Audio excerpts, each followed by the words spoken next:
My friend has been living in an alternate reality. Part 4.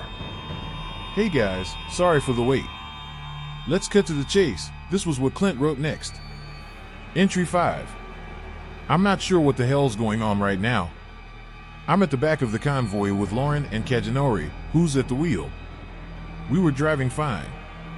Before we left, Grillo had told us not to look at anything outside the vehicle, and especially not to fire off any shots.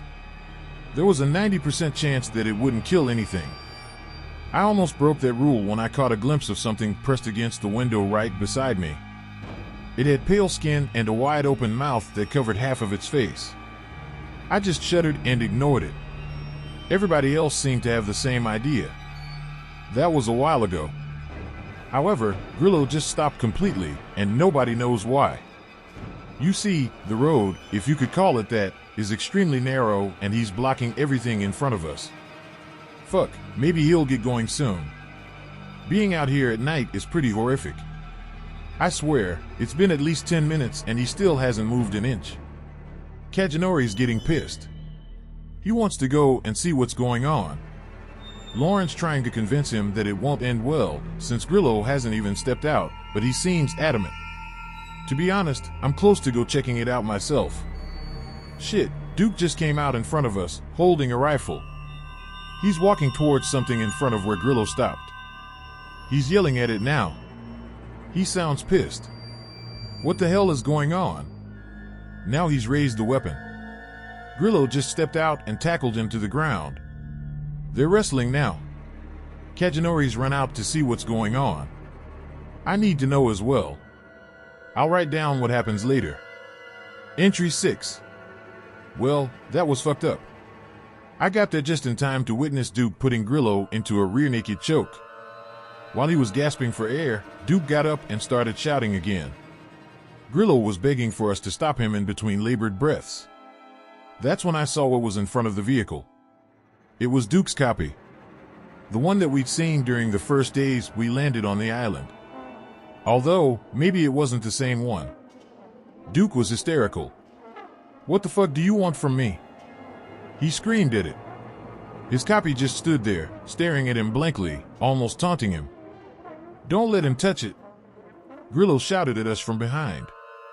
I didn't know what to do in that moment. Neither did Kajanori. I could see Novix running up from behind us, but he seemed hesitant to do anything. We just remained passive observers. Duke was starting to get close to the thing. Very close. It looked as if he was about to throw a punch any second. I turned to see Grillo fishing a pistol out of the vehicle. What the hell are you doing? I asked him. He didn't respond. Instead, he just pointed the gun directly at Duke. Don't fucking do it, he pleaded. Duke just ignored everything. That's when he raised a fist. Grillo got the shot off just in time. Duke's blood splattered everywhere as he fell to the ground. Nobody moved after that. We all just stared in anticipation, waiting for his copy's next move. I saw Kajanori slowly inching his way back to the vehicle. The thing stayed put. It just stared at Duke's body. But its facial expression was different. It almost looked disappointed. That's when its body started changing. It was hard to explain. I just remember it looking surreal. Its skin seemed to be bubbling and it was growing taller. Eventually, it started walking away backwards at a speed no human should have been able to move at. As soon as it was out of sight, Grillo screamed at us to get back in our vehicles. We obliged. That's where we are now, driving again. Lauren's asking us what happened, but I don't really feel like reliving it. Kajanori hasn't said a word. I'll ask Grillo about it later, I guess. Entry 7. We finally stopped near a clearing. Grillo's gotten out of the vehicle and is signaling for us to do the same. Couldn't tell you how long it's been, but I'm cramping up. I eventually told Lauren what we had saw, but she had no response to it. She's just been staring at her lap. I'm not really sure why we aren't driving anymore, but I definitely see lights in the distance. We must be going the rest of the way on foot. I'm going to talk to Grillo now. See what he says. Alright, it seems he doesn't know much about it either. He's only been told what to do upon direct encounters with it. Apparently, the number one rule is that you cannot initiate contact with it under any circumstances. As long as you're in its peripheral view, it can imitate your appearance perfectly. It'll also never attack you, given that you don't touch it first or take any action that may harm it, like running it over. You're just supposed to walk away from it. I asked him what was supposed to happen once you've touched it. His response was short and cryptic. That sets it free. We can't have that. I tried asking him what the hell that was supposed to mean, but he changed the subject. We gotta walk the rest of the way. He said, can't pull up in the convoy. Grab all the weapons. This was disconcerting, to say the least. But it looked like I wasn't getting any further answers out of him. I just did what he told me to do. We started heading towards the clearing. Through the brush, we could see the outer limits of the city. There was a big wall, looked like stone, spanning the place. There was also a large gate surrounded by guards. I could also see some buildings peeking out from the top. I'd nearly forgotten the sound of everyday city hustle at this point. This was a glimpse back into the old world. That's when Grillo dropped the bomb on us. He had no fucking plan. Apparently, he actually used to be a guard for Paradise X. However, he got kicked out for reporting the rampant misconduct his co-workers participated in. Yeah, it looked like this place was beyond corrupt. The other guards would beat, harass, and rape their way all around the city with no accountability, and he got sick of it. He only came here for revenge. He was about to kill as many of them as he could before they stopped him. I never had guns before, he said with a twisted grin. They won't see it coming. Look, Grillo's a good guy, but this is madness.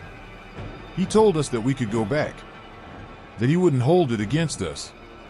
The problem was, we didn't know how to get back to the settlement. Novex had a similar story to Grillo. He sure as hell wasn't helping us either. Well, it looks like we could either try and brave it in this shitshow of a jungle or hope for the best in the city. This shit is looking bleak.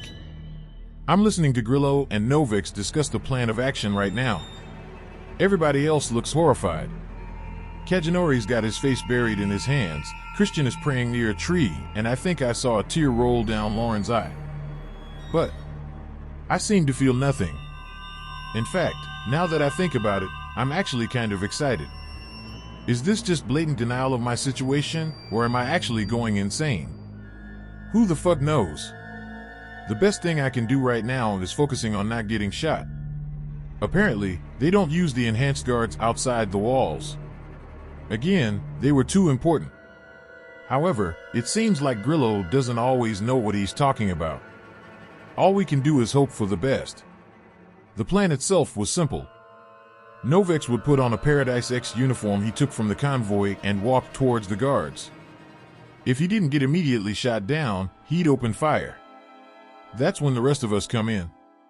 With all the attention on him, we'd take care of the others. After that, we'd use the guards' keys to unlock the gate and wreak further havoc. Now, I'm not planning on simply walking around and slaughtering random guards. I wouldn't last a minute that way. I'll hide somewhere. Let it cool off and explore the city. After that, who knows? It's not like I have much time to think right now, anyways. Grillo's counting down already. He's got 9 fingers up. 8. 7. Fucking hell. Entry 8. I don't know how I keep getting so lucky. I got skimmed by 2 bullets, but that was it. I'm hiding behind a dumpster in an alley right now with Christian and Lauren. I don't know where Kajinori is, but I know that Novex was shot dead by the guards as soon as he walked out there. We managed to get rid the rest of them while they were busy with him. I remember seeing Grillo take a bullet in the shoulder, Kajinori in the thigh, and one destroyed Christian's ear.